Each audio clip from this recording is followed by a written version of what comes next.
We want to do another video for you guys today.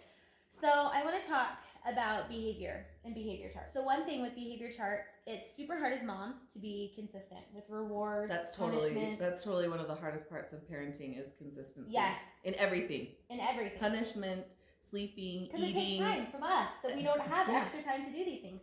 But the rewards are huge if you can actually do it long enough. To do them. I'm going to give a link because I created this system. You created it yourself. I created this system. Awesome. Because after years of doing this, I could not. I've done really cute ones that I printed online and stickers, but I just could not be consistent. It was not simple enough to make it work. So we're going for simple, laminated, and then.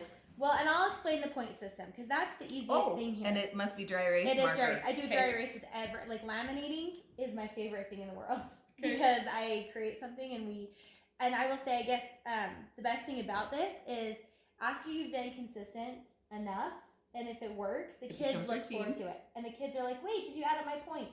Did you do this? And so they help with that consistency. So one thing I want to say is when you do behavior charts, you have to be specific. You can't have a really broad, goals. General thing. Yes.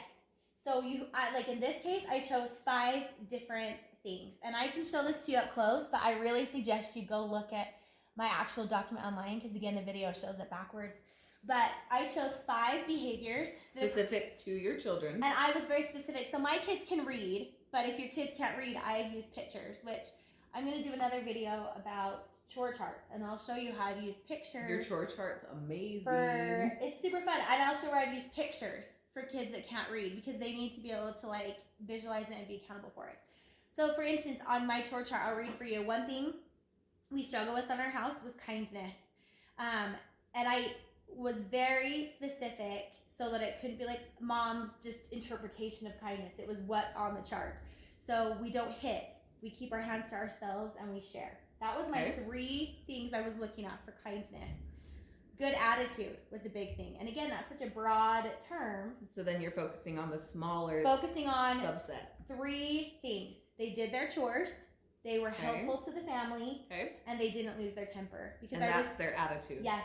Because I was struggling with my 6-year-old daughter throwing temper tantrums over everything. We have that too. But temper tantrums didn't necessarily apply to my 12-year-old, but he could still have a better attitude and didn't lose their cool. Like he would lose his cool in different ways. So one thing was obedience. Did they follow directions? Did they listen and respond appropriately? Because I have older kids, so if they're in the middle of doing something, mom will say, do this, and then I have to say it 6 times, and I hated not being heard as a mom. So these were some of the goals I set. That's just a few. And I made it super simple.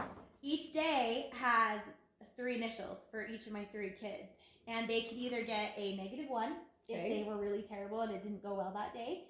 They could get a 0 if they were okay, not terrible, or they could get a +1. So it was super simple on 5 categories. So at the most in a day, they could earn 5 points. In a week, they could earn 25 points. So then... Because you're doing Monday through Friday? I'm sorry. They could do more because I did Saturday and Sunday too. So what's 7 times... Canessa's here to do our math. 7 times 3, 35? 35 points in a week. Thank you. I don't pretend to be the scientific... Well, I was just 5 times 5, Monday through Friday. You can do it however you want. If you only wanted to start out on school days or weekends, whatever your hardest is. And it was a great way to warn, like, okay, you were at 1, you're going to lose your point. So it was kind of like a 1 warning. So throughout the day, you're kind of doing this, and then at the end of the night, you're tallying, or are you writing them down so that they like physically visually see it? We tally at the end of the night, and then the kids will be like, "Where's my points?" So I personally don't let my kids use the points until the end of the week. Because that's a good way. Like I don't want them to spend points they don't have. But then some of the rewards I came up with, they can get out of a chore. So that's like a 30 points. Yes. One of the funniest one that my kids choose is there's a dinner of your choice you get out of a meal. That's 35 points. So if you were great the whole week and mom serves broccoli and they don't like it, they can use their points. They use their points to get out of a meal. It's a great idea. This is motivating. I mean, because you need to figure out something that motivates your kids. Yes. And then you need to be consistent with it so that like everybody's having the positive benefit. And then it just has like a section for the running total. And my kids save it up. They love to save up for a late night friend party. I want to see these. Weeks. I think that my 6 and 8 year old would do really well with this. So you have a late night like friend party is 70 points, which means they're working for a solid 2 weeks. 2 weeks perfect. To get that. But if they're not perfect, it could take them 3 or 4 weeks. Ooh, but stay up 15 minutes late's 5. So that makes them feel like they've got something that's short term and something that's long. And there's nothing negative. They don't have any negative on this. This is just what can you earn.